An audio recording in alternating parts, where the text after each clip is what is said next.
The U.S. is looking at Turkey on one dimension, Saudi Arabia at another dimension, and I wonder whether these two could become poles supporting a more stabilized peace.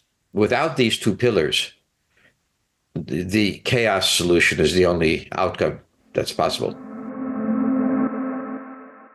For the full recording and much more, go to geopoliticalfutures.com/ClubGPF. So when I look at what Trump is doing, he firstly wants to retreat from exposure in the Middle East. We have been in Iraq and everything else. This doesn't work. We don't want to be there.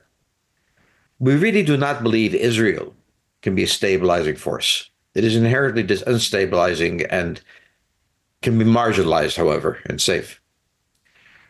But I think that one of the things that happened here and that is happening is the U.S. is looking at Turkey on one dimension, Saudi Arabia at another dimension. And I wonder, and this is not my prediction, whether these two could become poles supporting a more stabilized peace, including the Gulf states, who have very similar interests in it. So when I look at the situation there, I say, one possibility is total chaos without an American intervention. We are withdrawing from that. The second is the possibility that two major powers with compatible interests, not competitive interests, may be able to bring some sort of order to the region. We're going to go to Hilal, and I'm going to ask you about Donald Trump's visit last week to the Middle East. So what is the significance of Trump's trip to the Middle East, particularly the first destination being Saudi Arabia? Well, sure. It is part of Trump's America First vision and policy. So there is not much that Trump can obtain from Europe at this time, especially given the disagreement between Trump and the many European powers over the war in Ukraine. Europeans feel that Trump is giving Putin a prize in Ukraine. Now, the main significance of Trump's visit to the Gulf, as he stated, is to generate funds for the U.S. economy and to demonstrate that his policies are working. Between the Saudi Arabia, the Emirates, and Qatar, these three countries combined contributed $4 trillion to the U.S. economy. And that in itself is a remarkable achievement for Trump. And this is the reason why he went to the region. He couldn't have expected to get the same treatment and the same funds from Europe. George, you have some comments on that? Well, I think the Gulf states are in a position as Saudi Arabia. They sit across the Persian Gulf from Iran. They're extremely wealthy. Their security situation is not threatened at this point because of the condition of Iran. They've not been threatened by Iran lately. So what I see is an opportunity.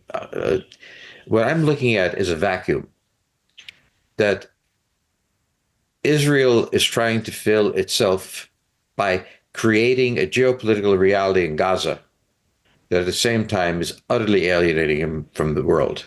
And he must have alliances, and he must have Gaza, and Israel is in a terrifically difficult position.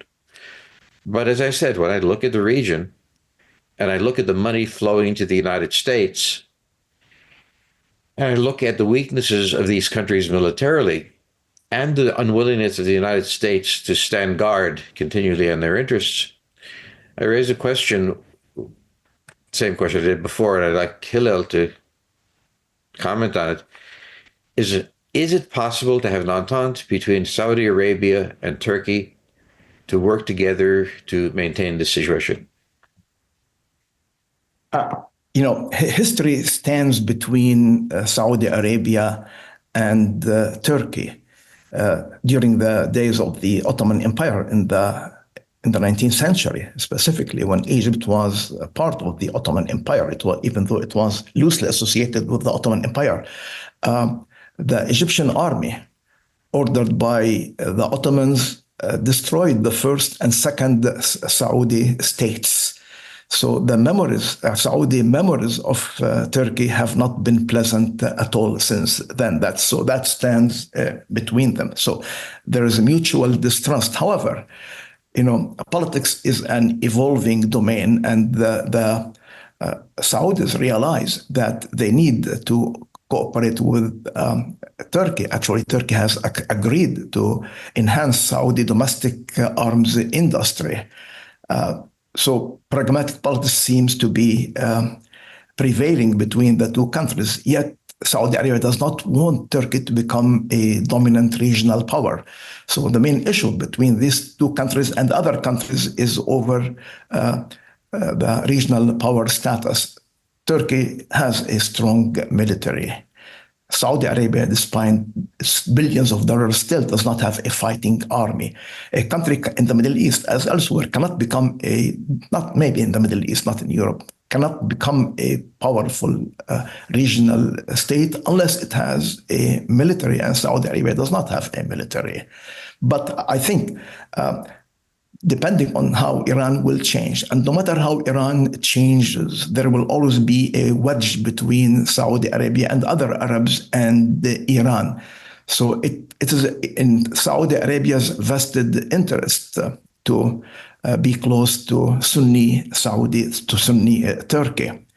Now, what worsened the relations in recent years between Saudi Arabia and Turkey was Turkey's neo-Ottomanism and its desire to open to the Middle East that intimidated Saudi Arabia and other Arab countries. They felt that the Turks are trying to dominate the region. Short of that, I think the two countries will have, and I think eventually they will end up having working relationships. So you said maybe. I understand. Okay. But from my point of view,